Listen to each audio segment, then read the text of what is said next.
Hello friends, civil engineers के लिए बहुत ही अच्छी जॉब नोटिफिकेशन आ रही है। गवर्नमेंट जॉब की नोटिफिकेशन आ रही है और ये आ रही है एनआईटी जालंधर की तरफ से।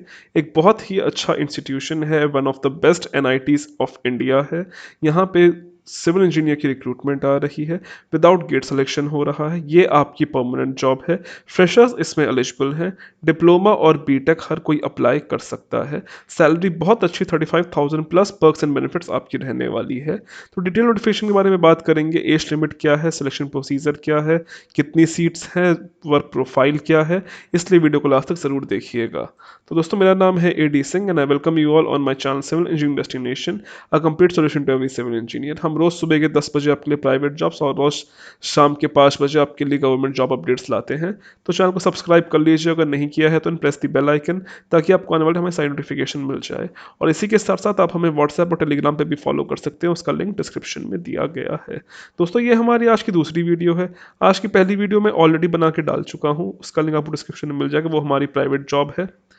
अब अगर हम बात कर लें आज की नोटिफिकेशन के बारे में, तो ये आ रही है बेसिकली हमारी एनआईटी जालंधर की तरफ से। ये इसका ऑफिशियल नोटिफिकेशन है, जैसे कि आप देख सकते हो। ये इसका ऑफिशियल नोटिफिकेशन, इसमें नॉन फैकल्टी पोस्ट के लिए निकली है वैकेंसी। अब बहुत सारी पोस्टें हैं, सब में सिविल इंजीनियर्स की ज़रूरत है। और भी ट्रेड वाले अप्लाई चाहे तो अप्लाई कर सकते हैं, लेकिन हम सिर्फ सिविल पे ही फोकस करेंगे। अब बहुत सारी पोस्टें हैं, बहुत सारी पोस्टों के हिसाब से उनकी अलग अलग क्वालिफिकेशन है, उनकी अलग अलग एज लिमिट है और उनकी अलग अलग सैलरी रहने वाली है। तो हम सभी के बारे में डिस्कस कर लेंगे। तो जो हमारी जो पहली पोस्ट आ रही है वो आ रही है टेक्निकल असिस्टेंट की। इसमें सिविल इंजीनियरिंग की पोस्ट है। कुल मिला के इसमें 3 पोस्टें रखी गई हैं। एक जनरल के लिए है, एक एसटी के लिए है, ST that's for physically handicap, और एक ईडब्ल्यूएस यानी कि इकोनॉमिकली वीकर सेक्शन के लिए रखी गई है। अब ये इसमें आपकी लेवल 6 के अकॉर्डिंग आपकी जॉब रहने वाली है, आपकी सैलरी रहने वाली है। और इसमें आपकी सैलरी 35,400 स्टार्टिंग रहेगी, प्लस पर्क्स एंड बेनिफिट्स। तो ये आपकी कुल मिला के 50,000 प्लस पहुंचने वाली है टेक्निकल असिस्टेंट में। वहीं जो दूसरी हमारी पोस्ट है वो आ रही है जूनियर इंजीनियर की। जूनियर इंजीनियर में सिविल इंजीनियर की पोस्ट है। इसमें जनरल के लिए एक पोस्ट रखी गई है और हमारी ओबीसी के लिए एक पोस्ट है। कुल मिला के 2 पोस्ट है। इसमें भी आपकी सैलरी लेवल 6 के अकॉर्डिंग 35,400 तक रहने वाली है। तीसरी हमारी पोस्ट है सीनियर टेक्नीशियन की। उसमें भी सिविल इंजीनियर की ज़रूरत है। इसमें भी उसमें एक पोस्ट है, बस इसमें एक पोस्ट है। और ये लेवल 4 के हिसाब से इसमें आपकी सैलरी 25,000 रहने वाली है। एलिजिबिलिटी इसके बाद डिस्कस कर लेंगे, अभी इसके बारे में डिस्कस कर लेते हैं। पांचवी वैकेंसी है टेक्नीशियन की। इसमें भी सिविल इंजीनियर की पोस्ट है। इसमें कुल मिला के 2 पोस्टें हैं, एक एसटी के लिए है और एक जनरल के लिए है। कुल मिला के 2 पोस्ट है। इसमें आपकी सैलरी लेवल 3 के अकॉर्डिंग 21,700 से स्टार्टिंग रहने वाली है। ये सारी हमारी परमानेंट पोस्ट हैं, कोई भी संविदा नहीं है। अब बाकी सिविल इंजीनियर्स के लिए इतनी ही पोस्ट है। बाकी और भी लोगों के लिए पोस्ट है, चाहे तो अपने अकॉर्डिंग देख सकते हैं, लेकिन मेनली सिविल के लिए इतनी है। थोड़ी बहुत मैकेनिकल वालों के लिए भी है और सीएस वालों के लिए भी अपने अकॉर्डिंग वो लोग देख लीजिएगा। हम सिविल पे ही बेसिकली फोकस करते हैं। अब इसकी अगर इंपॉर्टेंट डेट्स की बात कर लें तो इसका ऑनलाइन फॉर्म है। ऑनलाइन फॉर्म अभी स्टार्ट नहीं हुआ है। ऑनलाइन फॉर्म इसका 1 नवंबर यानी कि 1 नवंबर से स्टार्ट होने वाला है, तो तब आपको इसका फॉर्म भर देना है। और इसकी लास्ट डेट 30 नवंबर रहने वाली है। सबसे पहले आपको इस जॉब की अपडेट मैं ही दे रहा हूं अपने चैनल के थ्रू। आप अगर चाहे तो और भी देख सकते हैं, पता कर सकते हैं। सबसे जेन्युइन और सबसे अच्छी जॉब अपडेट्स हमारा ही चैनल लाता है आप लोगों के लिए, क्योंकि हमारा चैनल सिर्फ सिविल इंजीनियरिंग पे फोकस्ड है और किसी ट्रेड्स की और किसी और फालतू की बकवास हम लोग नहीं करते हैं अपने चैनल पे। ठीक है, तो ये हम कहाँ पे थे? हाँ, हम थे अपने एज पे। इंपॉर्टेंट डेट्स हमारी डिस्कस हो गई हैं। अब ये हमारा एक ऑनलाइन फॉर्म रहने वाला है और इसका सिलेक्शन प्रोसीजर भी ऑनलाइन एग्ज़ाम के थ्रू होगा, जो कि आपका सीबीटी होगा। उसके बाद चाहे तो ये लोग इंटरव्यू ले सकते हैं और इंटरव्यू नहीं भी ले सकते हैं। एज क्राइटेरिया की बात कर लें तो बेसिकली इसकी एक एवरेज एज मैं बता दे रहा हूँ कि एवरेज इसकी 30 ईयर्स रहने वाली है। नीचे अभी हम डिस्कस करेंगे इसकी एज कितनी रहने वाली है जितने भी क्वालिफिकेशंस के अकॉर्डिंग, लेकिन एक एवरेज एज मैं आपको 30 ईयर्स बता दे रहा हूँ। अगर आपके पास रिजर्वेशन है तो आपको as per government norms age relaxation मिल जाना है, जो कि इस समय का चल रहा है। अब अगर थोड़ी और इसकी बात कर लेते हैं, जो एप्लीकेशन फ़ीस है, अगर आप जनरल कैंडिडेट हो या फिर आप ओबीसी हो या फिर आप ईडब्ल्यूएस हो तो आपके लिए फ़ीस 500 रुपये रखी गई है। और अगर आप एससी एसटी हो या फिर लेडीज़ हो या वुमेन हो तो आपके लिए कोई भी फीस नहीं है, आपके लिए फॉर्म फ्री है। और इसका मोड ऑफ पेमेंट भी ऑनलाइन रहने वाला है। आप अपने क्रेडिट कार्ड या डेबिट कार्ड या जैसे भी अपनी सुविधा अनुसार इनको पे कर सकते हो। इसका ऑनलाइन फॉर्म है जो कि इसकी ऑफिशियल वेबसाइट पे खुल जाएगा, मैं भी आपको इसका लिंक दिखा दूंगा।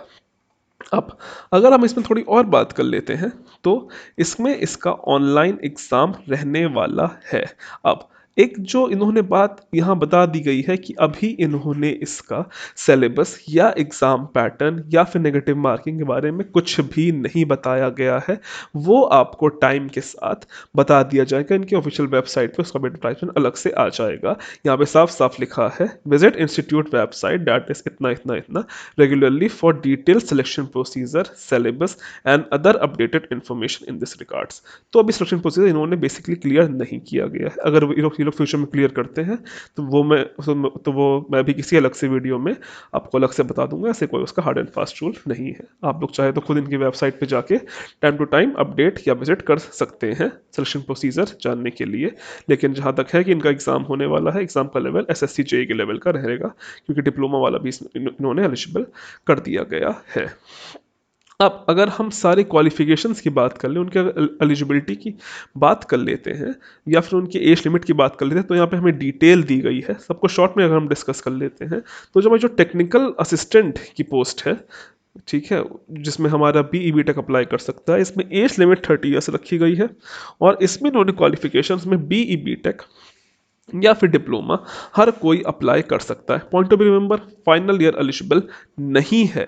अगर आपका बीई बीटेक या डिप्लोमा कंप्लीट हो चुका है, 8वें सेमेस्टर की मार्कशीट्स आ चुकी है, तभी आप इसमें आप अप्लाई कर सकते हो।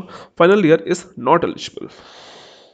भाई अगर ये हमारी पहली पोस्ट हो गई, ठीक है, ये जो कि हमारी थी टेक्निकल असिस्टेंट की। वही जो हमारी दूसरी पोस्ट थी वो थी हमारी जूनियर इंजीनियर की। इसमें भी आपकी एज लिमिट 30 ईयर्स रखी गई है। किसी भी तरह का एक्सपीरियंस नहीं मांग रखे हैं। सैलरी मैंने आपको पहले ही बता दी है। इसमें भी BE BTech in civil engineering या फिर diploma in civil engineering apply कर सकता है। इसमें भी किसी तरह का कोई भी एक्सपीरियंस नहीं मांगा गया है। एज लिमिट इसकी 30 ईयर्स रखी गई है। अब अगर हम और थोड़ी बात कर लें तो जो टेक्नीशियन की पोस्ट है, टेक्नीशियन में इन्होंने एज लिमिट 27 ईयर्स रखी है। जैसे जैसे एज कम हो, जैसे जैसे पोस्ट कम होती जा रही, सैलरी कम होती जा रही है, वैसी वैसी सैलरी भी थोड़ी बहुत कम होती जा रही है। हालांकि 19-20 इतना चलता है, लेकिन पॉइंट टू बी नोटेड ये है, अच्छी बात कि ये आपकी परमानेंट पोस्ट रहने वाली है। क्वालिफिकेशंस की बात कर लें तो इसमें या तो आपने आईटीआई किया हो या फिर 3 साल का डिप्लोमा किया हो। इसमें बीटेक अप्लाई नहीं कर सकता है, इसमें सिर्फ डिप्लोमा वाला ही अप्लाई कर सकता है। पोस्टें कम हैं लेकिन फिर भी सफिशेंट हैं। अगर आप सही से देखें तो पोस्टें सही हैं। अब अगर थोड़ी हम इसकी और अगर बात कर लेते हैं तो वो है सीनियर टेक्नीशियन में। सीनियर टेक्नीशियन में भी डिप्लोमा और बीटेक दोनों ही अप्लाई कर सकता है। इसमें इन्होंने इनकी एज लिमिट 33 ईयर्स रखी गई है, ठीक है। और इसमें भी एलिजिबिलिटी में डिप्लोमा 3 साल का है या फिर अगर आपने बीई बीटेक कर रखा है तो दोनों ही इसमें अप्लाई कर सकते हैं। जैसे कि मैंने आपको बताया कि इसकी एज लिमिट इतना कंफ्यूज मत होइएगा, एक 30 ईयर्स को एवरेज मान के चलिए।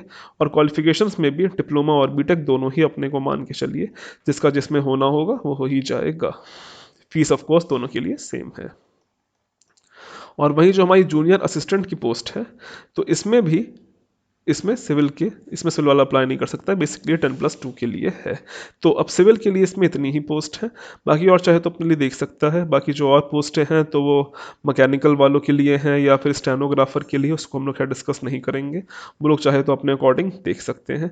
तो ये हमारी आज की पोस्ट है। इससे रिलेटेड अगर कोई भी प्रॉब्लम होती है तो आप एक बार कमेंट कर सकते हैं। इसका लिंक इस पीडीएफ का लिंक आपको डिस्क्रिप्शन में मिल जाएगा।